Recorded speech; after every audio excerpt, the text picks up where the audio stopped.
Ang pagsasalaysay na ito ay naglalaman ng mas isilang paksa. Sa madilim na kalye ng Los Angeles, sa ilalim ng naglalakihang mga billboard at nakakasilaw na ilaw ng gabi, naglalaho ang kwento ng isang misteryosong pagkamatay na magpapabagabag sa kalooban ng sinuman, ang pagpaslang sa Black Dahlia.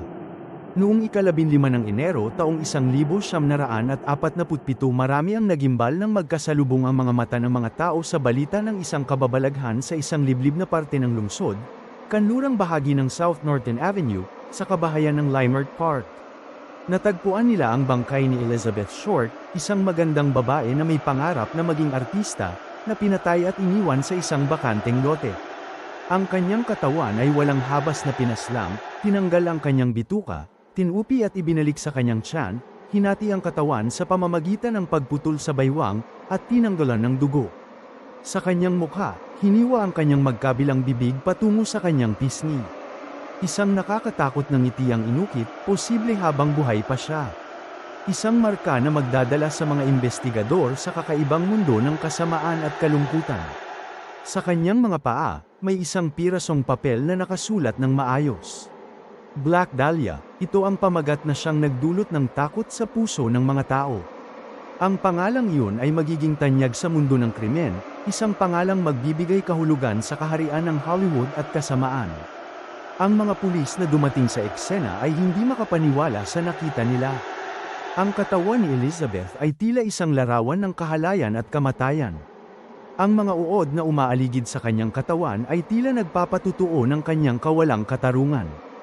Ang kaso ay inilagay sa harap ni Detective Rodriguez, isang bantog na mamamahayag na nagtagumpay sa maraming kaso ng krimen. Ngunit sa kabila ng kanyang karanasan, ang kasong ito ay nagdulot ng takot sa kanyang puso. Ang kaharian ng Hollywood ay puno ng sikreto, intriga, at katiwalian. Sa likod ng magagarbong red carpet at mga ilaw ng kamera, nagtatago ang mga anino ng mga taong nagkakamali at nangangarap. Sa bawat sulok ng lungsod, may mga tanong na walang kasagutan. Sino ang pumatay kay Elizabeth Short? Ano ang dahilan sa brutal na pagpatay? Sa kanyang paghahanap ng katotohanan, natuklasan ni Rodriguez na ang kasong ito ay hindi lamang simpleng pagpaslang, ito ay isang pagsusuri sa madilim na kaluluwa ng Hollywood. Sa bawat hakbang, ang detective ay nahuhumaling sa mga nakakatakot na kasalanan at mga sekreto ng mga tanyag na personalidad ng Hollywood. Mula sa mga sikat na artista hanggang sa mga makapangyarihang producer, ang bawat isa ay may kanya-kanyang lihim na pilit itinatago. Si Elizabeth ay 22 taon gulang nang magyari ang krimen. Pinanganak sa Massachusetts, lumipat sa California at kalaunan ay pumunta sa Los Angeles dahil sa pangarap na maging actress.